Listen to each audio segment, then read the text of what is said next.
नमस्कार दोस्तों, अब हम आपके लिए लाए हैं सीरियल अनुपमा का लेटेस्ट अपडेट। अनुपमा, परिवार की जिंदगी में इस शख्स ने घोला जहर। वनराज ने तोशु की दुखती रग पर रखा हाथ। स्टार प्लस का पसंदीदा सीरियल अनुपमा इन दिनों छोटी अनु और माया को लेकर खूब चर्चा में बना हुआ है। आज के एपिसोड में वनराज और परितोष की हुई तू मैं इस बात पर गुस्सा होगा वनराज। अनुपमा नारीत्व के सम्मान में माया के साथ चूड़ियां हिलाती है। काव्या और लीला सहित अन्य सभी महिलाएं उनके साथ शामिल हो जाती हैं और वे सभी अपनी चूड़ियां हिलाती हैं। चूड़ियों की आवाज़ सुनकर अंकुश चिंतित हो जाता है और उसे रोकने का अनुरोध करता है। अनुपमा कहती है कि यह आश्चर्यजनक है कि कुछ पुरुष महिलाओं की चूड़ियों की आवाज़ नहीं सुन पाते हैं, लेकिन उनके रोने की आवाज़ को नज़रअंदाज कर देते हैं। माया अनुपमा और सभी महिलाओं को ईमानदारी से धन्यवाद देती है और कहती है कि उसे लगा कि उसकी सच्चाई जानने के बाद वे उससे नफरत करेंगे, लेकिन उन्होंने इसके बदले उसे सम्मान दिया। किंजल कहती है कि एक माँ अपने बच्चे के लिए बहुत त्याग करती है। उसने अपनी माँ के बलिदान को नज़रअंदाज कर दिया था। पाखी कहती है कि उसने भी अपनी माँ का अपमान किया है, लेकिन अब से वह उसका सम्मान करेगी। बरखा कहती है कि वह एक आदर्श माँ नहीं बन सकी। वह अधिक को अपना बेटा मानती है और वह आदर्श बेटा बन गया, लेकिन वह एक आदर्श माँ नहीं बन सकी। वह अधिक से माफ़ी मांगती है कि जब उसे उसके समर्थन की ज़रूरत थी तो उसने उसका समर्थन नहीं किया। डिम्पल का कहना है कि वह भी अपने माता पिता की कदर नहीं कर पाई। काव्या कहती है कि वे सभी गलतियाँ करते हैं और माया की गलतियों को पाप नहीं मान सकते। वह अब तक माया का अधिक सम्मान करती है क्योंकि वह एक माँ है। घर के हर सदस्य अपने अपने शब्दों में माया की महिमा करते रहते हैं। सुषमा कहती है कि माया ने 7 साल तक लड़ाई लड़ी, उनका इंतज़ार आज खत्म हो गया है। अब वह गर्व से अपनी बेटी का दावा कर सकती है। अनुज यह सुनकर परेशान हो जाता है। छोटी अनु अंदर आती है और पूछती है कि यहाँ क्या हो रहा है। लीला अनुपमा को आशीर्वाद देती है और छोटी अनु अनुपमा को इसलिए नहीं चुनती क्योंकि माया अच्छी है, बल्कि इसलिए कि अनुपमा सबसे अच्छी है। किंजल घर वापस आकर माया के दृढ़ संकल्प और साहस की प्रशंसा करती है।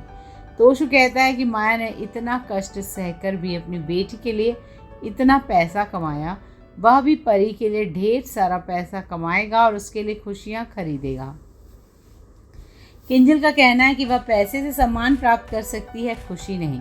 पाखी कहती है कि किंजल सही है, वह भी पैसे के पीछे भागती थी, लेकिन अब एहसास हुआ है कि जब उसके माता पिता साथ थे और उसकी माँ के साथ दुर्व्यवहार किया तो वह खुश थी।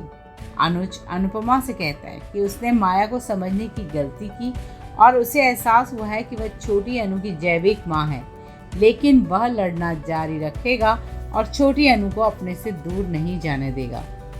वनराज को वकील का नोटिस मिलता है। वह गुस्से में तोशु का कॉलर पकड़ता है और पूछता है कि क्या उसने वकील को हसमुख के कारखाने के कागजात दिए हैं। तोशु अहंकार से अपना कॉलर छोड़ने के लिए कहता है और स्वीकार करता है कि उसने कागजात में अपना नाम शामिल करने के लिए वकील को दिया था। वनराज पूछता है कि क्या उसने अपना दिमाग खो दिया है। हसमुख ने अनुपमा को कारखाना दिया है। तोशु कहता है तो क्या वह हसमुख का पोता नहीं है और अनुपमा का बेटा नहीं है और कारखाने पर उसका भी अधिकार है। वनराज कहता है कि उन्होंने कभी अपने पिता से संपत्ति का अधिकार नहीं मांगा। लीला कहती है कि उसने अपना दिमाग खो दिया है। समर कहता है कि उसने तो आज हद ही पार कर दी। तोशु कहता है कि अगर वह अपना अधिकार मांग रहा है तो क्या गलत है। वनराज कहता है कि तोशु उसका बेटा है, न कि हसमुख का, इसलिए हसमुख की इच्छा है कि वह अपनी संपत्ति अनुपमा, डॉली या किसी ट्रस्ट को हस्तांतरित कर देगा। तोशु कहता है कि वनराज को अपने अधिकारों के लिए लड़ना चाहिए था और उसे जो कुछ भी दिया गया उसे स्वीकार कर लेना चाहिए था। वह बिना किसी महत्वाकांक्षा के एक पुराने जीर्ण शीर्ण घर में रहने के लिए वनराज की आलोचना करता है, जबकि एक कारखाना में व्यवसाय शुरू करने की उसकी बड़ी महत्वाकांक्षाएं हैं। हसमुख ने उसे चेतावनी दी कि वह अपने घर के बारे में बुरा बोलने की हिम्मत न करे, क्योंकि यह उसके पिता का आशीर्वाद है। वनराज पूछता है कि क्या उन्होंने 5 बेडरूम का घर बनाया है। साइकिल से कार तक बिना किसी महत्वाकांक्षा के कंपनी के क्षेत्रीय प्रबंधक बन गए। यदि वह महत्वाकांक्षी न होता तो स्कूटर पर सवार होकर एक छोटी सी कंपनी में काम कर रहा होता। भाग्य और समय ने उसका साथ नहीं दिया। इसका मतलब यह नहीं कि तोशु उसे अशब्द कहेगा, और वे सभी चाहते हैं कि तोशु जीवन में सफल हो, लेकिन गलत रास्ते से नहीं।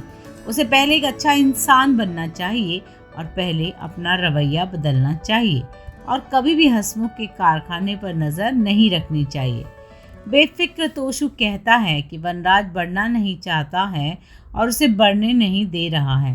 वनराज पूछता है कि यह सब करने से पहले वह क्यों नहीं मरा, और उसे अपने घर से बाहर निकलने के लिए कहता है। तोशु कहता है कि वह भी ऐसे लोगों के साथ नहीं रहना चाहता और घर को छोड़ देता है। वनराज किंजल से ऐसे आदमी के साथ संबंध बनाने के लिए माफ़ी मांगता है और उसे तोशु के साथ अपना जीवन बर्बाद नहीं करने की सलाह देता है।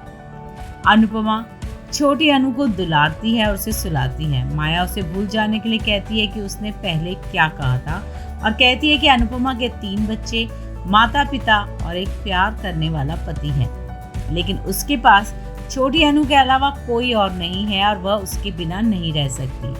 नींद में छोटी अनु मम्मा बड़बड़ाती है। तोशु का असिस्टेंट उसे वनराज के खिलाफ भड़काता है। तोशु कहता है कि वह कुछ बनकर ही घर लौटेगा। असिस्टेंट कहता है कि वह निश्चित रूप से एक सफल व्यक्ति बनेगा। तोशु का कहना है कि उसकी माँ के अलावा उसे कोई नहीं समझता, और कहता है कि उसके सफल होने पर उसका परिवार उसका अपमान करने के लिए पछताएगा। वह मम्मी और पापा को बुलाने के लिए बड़बड़ाता है। सहायक वनराज को बुलाने के लिए दौड़ता है। तो ये थी अपडेट सीरियल अनुपमा को लेकर। ऐसे और अपडेट्स लेकर हम फिर हाजिर होंगे। आप हमें चैनल को सब्सक्राइब कीजिए, इस वीडियो को लाइक कीजिए। Bye bye.